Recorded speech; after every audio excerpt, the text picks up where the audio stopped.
Chapter 13 The Truth Pond. They now made a more careful examination of the country around them. All was fresh and beautiful after the sultriness of the desert, and the sunshine and sweet, crisp air were delightful to the wanderers.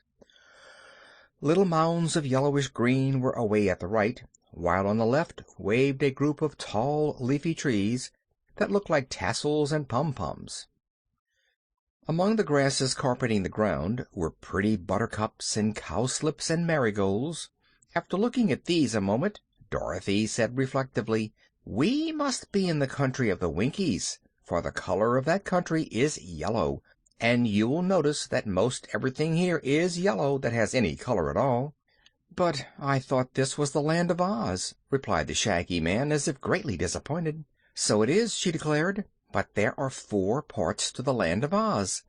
The North Country is purple, and it's the country of the Gillikins. The East Country is blue, and that's the country of the Munchkins.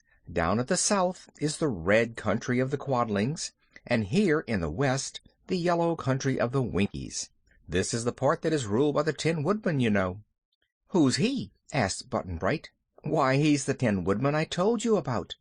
His name is Nick Chopper, and he has a lovely heart given him by the wonderful Wizard." "Where does he live?" asked the boy. "The Wizard? Oh, he lives in the Emerald City, which is just in the middle of Oz, where the corners of the 4 countries meet." "Oh," said Button-Bright, puzzled by this explanation.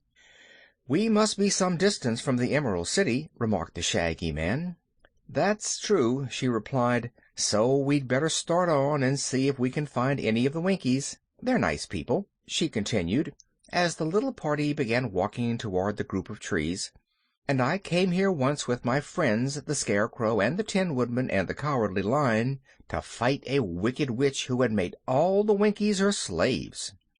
"Did you conquer her?" asked Polly. "Why, I melted her with a bucket of water, and that was the end of her," replied Dorothy. "After that the people were free, you know, and they made Nick Chopper, that's the Tin Woodman, their Emperor." "What's that?" asked Button-Bright. "Emperor? Oh, it's something like an alderman, I think." "Oh," said the boy. "But I thought Princess Ozma ruled Oz," said the Shaggy Man. "So she does. She rules the Emerald City and all the 4 countries of Oz, but each country has another little ruler, not so big as Ozma. It's like the officers of an army, you see. The little rulers are all captains, and Ozma's the general."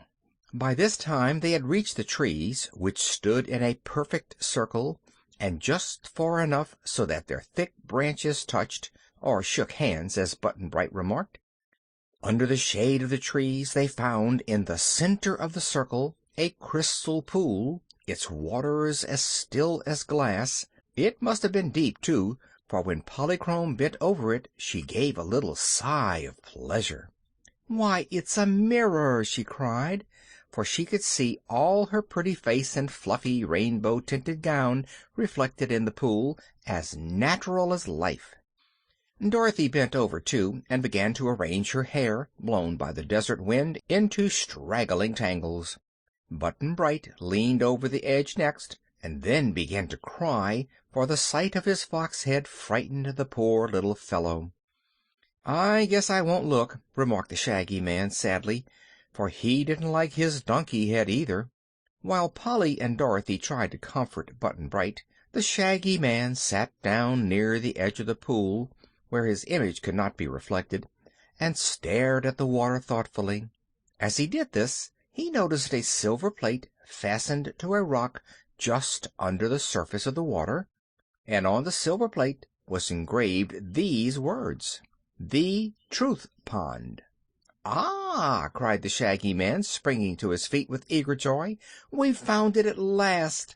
"Found what?" asked Dorothy, running to him. "The Truth Pond. Now at last I may get rid of this frightful head, for we were told, you remember, that only the Truth Pond could restore to me my proper face." "Me too!" shouted Button-Bright, trotting up to them. "Of course," said Dorothy. "It will cure you both of your bad heads, I guess. Isn't it lucky we found it?" "It is indeed," replied the Shaggy Man. "I hated dreadfully to go to Princess Ozma looking like this, and she's to have a birthday celebration, too." Just then a splash startled them, for Button Bright, in his anxiety to see the pool that would cure him, had stepped too near the edge and tumbled heels over head into the water. Down he went, out of sight entirely, so that only his sailor hat floated on the top of the Truth Pond. He soon bobbed up, and the Shaggy Man seized him by his sailor collar and dragged him to the shore, dripping and gasping for breath. They all looked upon the boy wonderingly, for the fox head, with its sharp nose and pointed ears, was gone, and in its place appeared the chubby, round face and blue eyes and pretty curls that had belonged to Button Bright before King Dox of Foxville transformed him. "Oh, what a darling!" cried Polly, and would have hugged the little one had he not been so wet. Their joyful exclamations made the child rub the water out of his eyes and look at his friends questioningly. "You're all right now, dear," said Dorothy. "Come and look at yourself." She led him to the pool, and although there were still a few ripples on the surface of the water, he could see his reflection plainly. "It's me!" he said, in a pleased yet awed whisper. "Of course it is," replied the girl, "and we're all as glad as you are, Button Bright." "Well," announced the Shaggy Man, "it's my turn next." He took off his shaggy coat and laid it on the grass and dived head first into the Truth Pond. When he came up, the donkey head had disappeared, and the Shaggy Man's own shaggy head was in its place, with the water dripping in little streams from his shaggy whiskers. He scrambled to shore and shook himself to get off some of the wet, and then leaned over the pool to look admiringly at his reflected face.